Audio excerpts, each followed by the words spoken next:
بسم اللہ الرحمن الرحیم۔ السلام علیکم ناظرین و حاضرین۔ پبلک رائٹس میں ہوں سید عابد کاظمی۔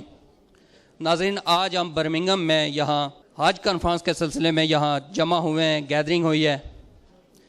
ایسوسیشن آف برٹش حجاج نے اس کانفرنس کا انعقاد کیا ہے جس کو ہم کور کر رہے ہیں۔ ہدایت ٹی وی نے ہمیشہ ان لوگوں کی سپورٹ کی ہے جو پبلک کے لیے کام کرتے ہیں، اور برٹش حجاج نے لوگوں کو جو حاضمین حج ہیں ان کو اپنے حقوق کے بارے میں بتا کر ایک بہت بڑا کارنامہ انجام دیا ہے، جس کی سپورٹ کے لیے ہم یہاں جمع ہوئے ہیں اور اس سارے پروگرام کو کور کر رہے ہیں، اور انشاءاللہ پھر بھی کور کرتے رہیں گے۔ میں آپ کو بتاتا چلوں کہ برٹش حجاج کی ریکویسٹ پر یہاں جو ٹور آپریٹرز تھے ان کے خلاف ایک ٹاسک فورس بنی ہے جو ان کے خلاف کارروائی کر رہی ہے، اور یہ ایک بہت بڑا کارنامہ ہے۔ کچھ ریکوریاں بھی ہوئی ہیں، اور کم از کم جو حاضمین حج ہیں اور ان کو جو نقصان پہنچتا تھا وہ جاتے تھے اور بعد میں آتے تھے واپس، تو انہیں پتہ چلتا تھا کہ ہمارا بہت بڑا نقصان ہوا ہے اور اس کو ریکور کرنا بہت مشکل ہوتا تھا۔ تو یہ برٹش حجاج کا یہ کارنامہ ہے کہ ان کے ریکویسٹ پر اور ان خدمات کی روشنی میں ٹاسک فورس بنی اور حکومت برطانیہ نے ان کی سپورٹ کیا، اور مزید وہ ان سے تجاویز لے رہے ہیں۔ تو ہمارے درمیان یہاں موجود ہیں جناب لارڈ میئر آف برمنگھم شفیق شاہ صاحب، ایسوسیشن آف برٹش حجاج کے جناب سیکرٹری جنرل جناب خالد پرویز صاحب، ڈاکٹر سید رضا حسین صاحب، لارڈ نذیر احمد صاحب، مولانا مدنی صاحب، عبدالرشید صاحب موجود ہیں یہاں۔ یہ ان سے بھی گفتگو ہوگی اس کے حوالے سے، اور ہم اس سلسلے کو آگے لے کر چلیں گے۔ اس دوران ہمارے پروگرام کے دوران یہاں باقاعدہ طور پر ایک تربیت کا پروگرام بھی رکھا گیا ہے، اور یہ بڑا اچھا تمام لوگوں کے لیے انہوں نے بندوبست کیا ہے۔ اور دوسری جو بات ہے، جو لوگ یہاں سے جاتے ہیں ان کے لیے ایک سم کا بندوبست کیا ہے جو ایزیلی ان کے ساتھ بھی اور اپنے عزیز و اقارب کے ساتھ رابطے میں رہیں گے۔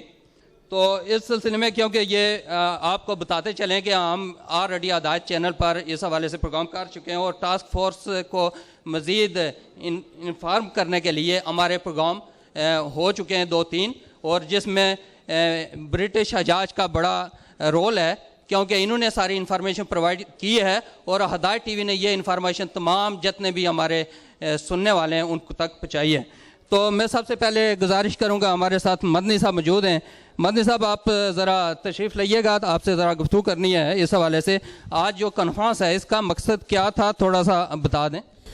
بسم اللہ الرحمن الرحیم۔ اس کانفرنس کا بنیادی مقصد یہ ہے کہ اللہ تبارک و تعالیٰ کے وہ خصوصی مہمان جو اس سال حج کے لیے جا رہے ہیں انہیں ٹرین کیا جائے، انہیں بتایا جائے کہ آپ نے حج کیسے کرنا ہے، تاکہ کوئی ان سے غلطی نہ ہو۔ اور اسلام چونکہ علم پر بہت زور دیتا ہے اور ہر کام کے کرنے سے پہلے علم کا حصول جو ہے وہ ضروری ہے، تو آج کے اس پورے پروگرام کے اندر ہم اپنے سامعین کو یہ بتا رہے ہیں کہ آپ حج پہ جائیں، ذہنی طور پر کیسے تیار ہوں، روحانی طور پر کیسے تیار ہوں، فزیکلی کیسے تیار ہوں، علمی طور پر اپنے آپ کو کیسے تیار کر کے چلیں، تاکہ آپ کو یہ سفر جو زندگی میں ایک مرتبہ فرض ہے ہم سب پہ، یہ یادگار سفر بن سکے جو دنیا کے لیے بھی اور آخرت کے لیے بھی آپ کے کام آ سکے اور آپ کے درجات کو بلند کر سکے۔ بہت شکریہ مدنی صاحب۔ عبدالرشید صاحب ہمارے ساتھ موجود ہیں، آپ تشریف لائیے گا، ذرا آپ سے گفتگو کرنی ہے۔